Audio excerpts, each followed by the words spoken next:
नमस्कार दोस्तों। आइए आज सुने मालती जोशी जी की कहानी ऊसर में बीज।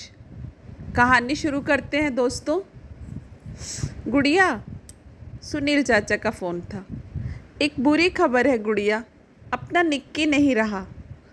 बुरी खबर सुनने के लिए मैं अपने दिल को मजबूती से थामे हुए थी, पर यह खबर इतनी बुरी होगी इसका तो अनुमान ही नहीं था। नहीं रहा मतलब? मैंने पूछा और खुद ही सहम गई। क्या इन शब्दों का मतलब अब मुझे किसी से समझना पड़ेगा? 2 बच्चों की माँ हूँ मैं, क्या ज़िंदगी भर गुड़िया ही बनी रहूँगी? पर क्या करूँ? निक्की चाचा के साथ इन शब्दों की संगति बिठाना मेरे लिए कठिन हो रहा था। निक्की चाचा का गोरा चिट्टा हंसता मुस्कुराता चेहरा हमेशा के लिए आंखों से ओझल हो गया है, यह सोचना भी असंभव था, कल्पना से परे था। मुझे नॉर्मल होने में थोड़ा समय लगा। फिर मैंने पूछा, यह सब कब और कैसे हुआ चाचा? तारीख अभी ठीक से पता नहीं है, 9 या 10 के आसपास समझ लो। अब इन दोनों देशों में तारीख का ऐसा घपला है कि ठीक से बता पाना मुश्किल है। बीमार थे? डिटेल्स तो अभी पता नहीं है, पर शायद हार्ट अटैक था, सीवियर हार्ट अटैक। पर ऐसी कोई केस हिस्ट्री नहीं थी ना?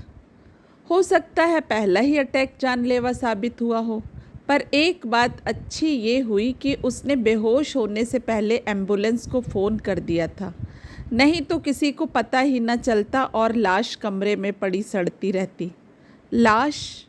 6 फीट लंबे चौड़े निक्की चाचा एकदम लाश में तब्दील हो गए। उफ! अब? मैंने पूछा, अब क्या? बॉडी मार्ग में पड़ी है। मैंने बॉडी शब्द को भरसक मन से निकालते हुए कहा। मेरा मतलब था, अब आगे क्या विचार है? देखते हैं। सुशील से कहा तो है, कह रहा था कुछ इंतज़ाम करेगा। पीछे से चाची भुनभुना रही थी। हमने तो कितनी बार कहा था राहुल को साथ लेते जाओ, वहीं इसका भी कुछ ठिकाना कर देना, पर नहीं माने। आज लड़का साथ में होता तो आखिरी वक्त में पानी पिलाने वाला तो कोई होता। अब चुप भी करो, जब देखो एक ही बात को लेकर बैठ जाती हो। तुम्हारे उस नालायक बेटे को मेरे सिवाय कोई नहीं झेल सकता, याद रखो। मैं डर गई कि अब अगर इन लोगों की जुगलबंदी शुरू हो गई तो मुझे तो ये लोग भूल ही जाएंगे। गनीमत थी कि चाचा को याद था कि फ़ोन के उस पार मैं हूँ। बोले, जो कुछ भी होगा तुम्हें खबर कर दूंगा गुड़िया। चाचा, आपको खबर किसने दी? उसके दोस्त ने, वहीं मॉन्ट्रियल में रहता है। उसे भी अस्पताल वालों ने खबर की थी। डिटेल्स मिलने पर वह फिर फ़ोन करेगा। मैंने सुशील को तो कल रात ही फ़ोन कर दिया था, पर उतनी रात तुम्हें परेशान करना ठीक नहीं लगा, इसलिए आपने पूरे 14 घंटे बाद मुझे यह खबर दी है। क्या उससे मुझे परेशानी नहीं हुई होगी? पर यह बात मैंने कही नहीं, चुपचाप फ़ोन रख दिया। उसके बाद कितनी देर तक बैठी मन को सहलाती रही, चुपचाप आंसू बहाती रही। ये टूर पर नहीं होते तो मैं फ़ोन करके उन्हें घर बुला लेती, उनके कंधे पर सिर रखकर खूब रो लेती, निक्की चाचा की यादें ताज़ा करती, उनकी बातें करके मन को हल्का कर लेती। यूँ तो निक्की चाचा घर भर के लिए ही लाडले थे, पर मुझे हमेशा लगता रहा कि मैं उनके ज़्यादा निकट हूँ। उनका यह नाम भी मेरा ही दिया हुआ था। बचपन पे निखिल नहीं कह पाती थी तो निक्की कहती थी।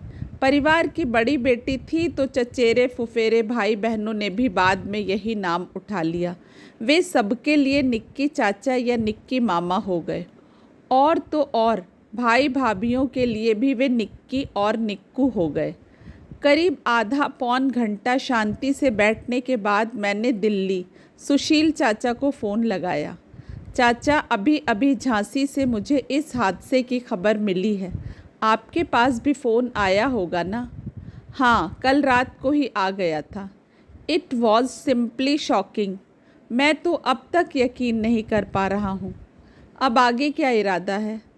इरादा क्या होगा, इतनी दूर कोई जाने से तो रहा, तो उन्हें ही यहाँ ले आए।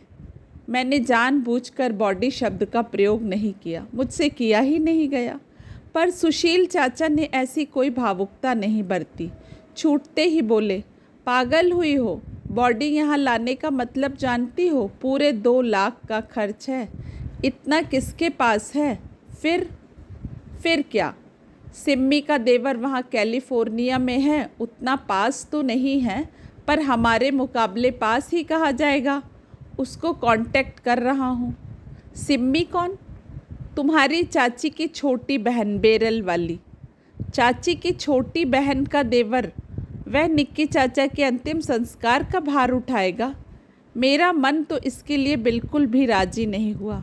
आखिर कहीं तो कुछ तालमेल हो। चाचू, इससे तो अच्छा था हम उन्हें यहीं ले आते, सब मिलकर खर्च शेयर कर लेते। कहा ना बेटा, it is a costly affair, और हम सब मिलकर भी कितना इकट्ठा कर लेंगे। मेरी हालत तो तुम जानती हो, और झांसी वाली भाभी का स्वभाव भी तुम्हें मालूम है।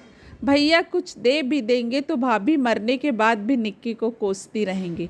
वैसे भी it is share based of money. उसकी हंसते मुस्कुराती छवि हमारे मन में है। यह वैसी ही बनी रहे, यही अच्छा है। शेयर वेस्ट ऑफ मनी, ये शब्द चौक की तरह कलेजे को चीरते चले गए और मैंने फ़ोन रख दिया। चाचा की मृत्यु से मन उतना नहीं कल्पा होगा जितना इन दोनों चाचाओं की बेरुखी से। यही वे लोग हैं जिनकी यादें मन में संजोए वह शख्स परदेश में अपना अकेलापन काट रहा था। इन्हीं के मोह की डोर में बंधा हुआ वह हर 2 साल बाद ढेर सारा किराया खर्च करके घर आता रहा।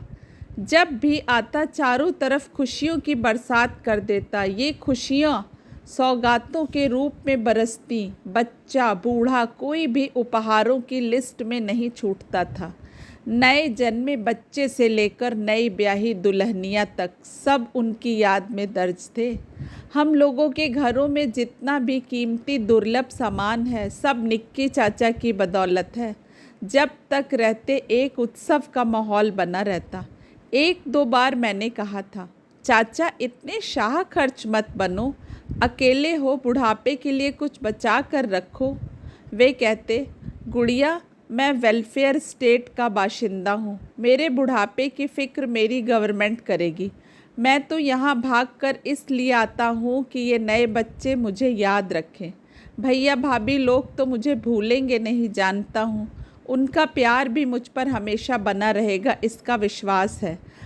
पर इन नए लोगों में तोहफे की शक्ल में अपना प्यार बांटता हूँ। इसी बहाने ये लोग मुझे प्यार करेंगे, मुझे याद रखेंगे, मेरा इंतज़ार करेंगे। कभी कहते, बिटिया, खाली हाथ आया मेहमान किसी को अच्छा नहीं लगता। दुनिया में एक ही घर ऐसा है जहाँ आदमी बेखटके जब चाहे मुंह उठाए खाली हाथ जा सकता है। वह माँ का घर होता है। पिता का प्यार या स्वागत भी एकदम निरपेक्ष नहीं होता। उनके भी कुछ अरमान होते हैं, पर माँ के लिए तो बेटे का घर आना ही एक सौगात होता है। मैं कहती, दादी को बहुत याद आती है ना? हाँ, और तुम्हारी मम्मी भी बहुत याद आती हैं। जब माँ नहीं रही तो मैं बड़ी भाभी में ही उनकी झलक देख लिया करता था, और अब भाभी की झलक तुम में देखता हूँ। इसलिए तो हर बार तुम्हारे पास 2-4 दिन के लिए ही सही ज़रूर आता हूँ। निक्की चाचा के भोपाल आगमन की खबर पाते ही मैं अपने घर को झाड़ पोंछ कर चमकाना शुरू कर देती थी। नए पर्दे, नई चादरें, नए कप प्लेट, नए पाँवपोश, नई बाल्टियाँ, यहाँ तक कि डस्टबिन भी नई ले आती। अपने फ्रिज को कोल्ड ड्रिंक से भर देती, नाश्ते के सामान का अंबार लगा देती। रोज़ के हिंदी अखबार के साथ एक आध अंग्रेजी अखबार मंगाना शुरू कर देती। बाहर आने जाने वाले कपड़ों को रोज़ के लिए निकाल लेती। मेरे पति मेरी यह उठा पटक हड़बोंग शांत भाव से देखते रहते। कभी मुस्कुरा कर कहते, क्यों इतना परेशान हो रही हो? जानती तो हो कि वे भोपाल तुम्हारे लिए नहीं आते। तुम्हारा घर तो सिर्फ वेटिंग रूम है। तो मैं तुनक कर कहती, कोई ज़रूरी है कि वेटिंग रूम मनहूस ही हो? इसी बहाने घर की थोड़ी शक्ल सुधर जाती है तो क्या हर्ज है? वैसे वे जो कहते ठीक ही कहते थे। मेरे अलावा भोपाल में चाचा के लिए एक और भी आकर्षण था। इनकी राय में तो वही खास आकर्षण था। उस आकर्षण का नाम था शेफाली, शेफाली दास गुप्ता। किसी ज़माने में वे चाचा के साथ पढ़ती थी, अब एक बड़े प्रशासनिक अधिकारी की पत्नी थी। चाचा की नज़रों में शेफाली वॉज परफेक्शन पर्सोनिफाइड। उनका सौंदर्य, उनका परिधान, उनका केश विन्यास, उनकी गृह सज्जा, उनका अभिजात्य, सब कुछ अल्टीमेट था। मैं सोचती, अच्छा हुआ चाचा ने शादी नहीं की, नहीं तो उनकी बीवी तो शेफाली आंटी की तारीफ सुन सुन कर ही जल भुन जाती। या क्या पता चाचा की शादी न करने का कारण शेफाली आंटी ही हो। जिस दिन चाचा भोपाल पहुंचते उसी शाम शेफाली आंटी के बंगले पर हाजिरी देने जाते। बेमन से ही सही हमें भी साथ जाना पड़ता। चाचा उन लोगों के लिए भी नायाब तोहफे लाते जिनको वे अत्यंत कृपावंत होकर स्वीकार करते। Aunty how cute, how beautiful, simply marvellous कहकर उन तोहफों को नवाजती और चाचा का चेहरा खुशी से खिल उठता। चाचा की खातिर हमें दास गुप्ता लोगों को खाने पर बुलाना पड़ता। शर्मा शर्मी में वे भी हमें दावत दे डालती। दोनों ही अवसरों पर उनकी बेरुखी साफ झलकती और यह स्वाभाविक भी था। हमारे सामाजिक, आर्थिक और प्रशासनिक स्तर में भी जमीन आसमान का अंतर था। वे लोग केवल चाचा की खातिर हमें झेल लेते थे। बाद में एक ही शहर में रहते हुए भी हम अजनबी हो जाते थे। शोक का पहला आवेग उतरते ही मुझे शेफाली आंटी की याद आई। यह खबर तो उन्हें देनी ही थी। रात के कोई 8 बजे होंगे जब मैंने उन्हें फ़ोन लगाया। हमेशा की तरह उनके सेवक ने ही उठाया। बात बहुत ज़रूरी है यह बताने के लिए ही वह मैडम को फ़ोन पर बुलाने को राज़ी हुआ। कुछ ही क्षणों में फ़ोन पर उनका लहराता स्वर आया। हेलो आंटी, मैं सविता बोल रही हूँ। सविता? उनका प्रश्नार्थक स्वर हवा में टंग गया। सविता मतलब निक्की चाचा की भतीजी। निक्की चाचा?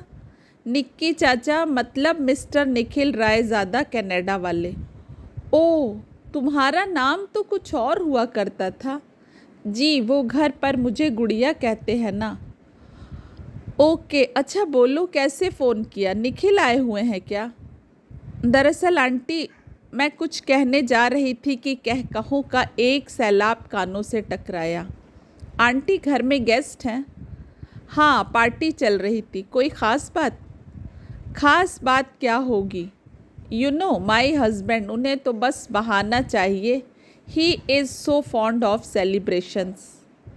सॉरी आंटी, आपको डिस्टर्ब किया, मैं बाद में बात कर लूँगी कहकर मैंने फ़ोन रख दिया। दरअसल मैं इतनी बड़ी खबर उस समय देना नहीं चाहती थी। उस माहौल में या तो वह गुम ही हो जाती या उसकी संजीदगी ही ख़त्म हो जाती। मैंने दूसरे दिन सुबह 9 बजे फ़ोन किया। पता चला साहब मेम साहब दोनों सो रहे हैं। पार्टी शायद रात को देर तक चलती रही होगी। दोपहर को मेरी हिम्मत नहीं हुई, पर आज मैंने रात का इंतज़ार नहीं किया, शाम को ही फ़ोन कर लिया।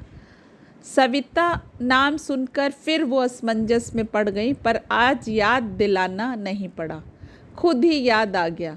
हाँ बोलो सविता। आंटी आप बिज़ी तो नहीं हैं? बिज़ी क्या, बस क्लब जाने के लिए तैयार खड़ी हूँ। साहब बहादुर तो गाड़ी में जाकर बैठ ही गए हैं, मैं फ़ोन के लिए रुक गई हूँ। क्षण भर को मैं पसोपेश में पड़ गई, पर फिर सोचा कि बार बार फ़ोन कौन करेगा, जो कुछ कहना है अभी ही कहना है। इसलिए एक सांस में कह गई, आंटी एक खबर देनी थी। है तो बुरी खबर, पर देनी तो है ना। निक्की चाचा, I mean mister Nikhil Raizada, he is no more. 9 तारीख को मॉन्ट्रियल में उनका स्वर्गवास हो गया। ओह, उन्होंने एक आह भरी। बीमार थे? जी नहीं, हार्ट अटैक था। ओह, उन्होंने फिर एक आह भरी। And he was all alone there, so sad.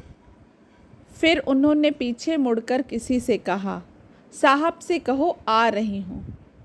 फिर मुझसे बोली, सविता हम लोग फिर बात करेंगे, चलेगा? साहब बहादुर गाड़ी में जाकर बैठ गए हैं और हॉर्न पर हॉर्न दिए जा रहे हैं। He is so impatient you know. अच्छा, कन्वे माई हार्ट फेल्ट sorry to your family. Okay, see you. मैंने कहना चाहा कि आंटी, क्या एक दिन निक्की चाचा के सम्मान में आप अपना क्लब जाना स्थगित नहीं कर सकती? इतना तो उनका हक बनता है। पर नहीं कह सकी क्योंकि उस तरफ से फ़ोन रखा जा चुका था और मैं जानती थी कि इस नंबर पर अब मेरी कभी बात नहीं होगी। रिसीवर यथास्थान रखते हुए मैं कह रही थी, चाचू सारी ज़िंदगी तुम प्यार की फसल उगाने का प्रयास करते रहे, पर लगता है सारे बीज तुमने ऊसर में ही छितरा दिए थे। उनमें से एक भी तो अंकुर नहीं फूटा। चाचा की मृत्यु से भी ज़्यादा हृदय विदारक यह सत्य था। दोस्तों, आशा करती हूँ कहानी आपको पसंद आई होगी। आपका समय शुभ हो। कल फिर आपसे मुलाकात होगी। नमस्कार।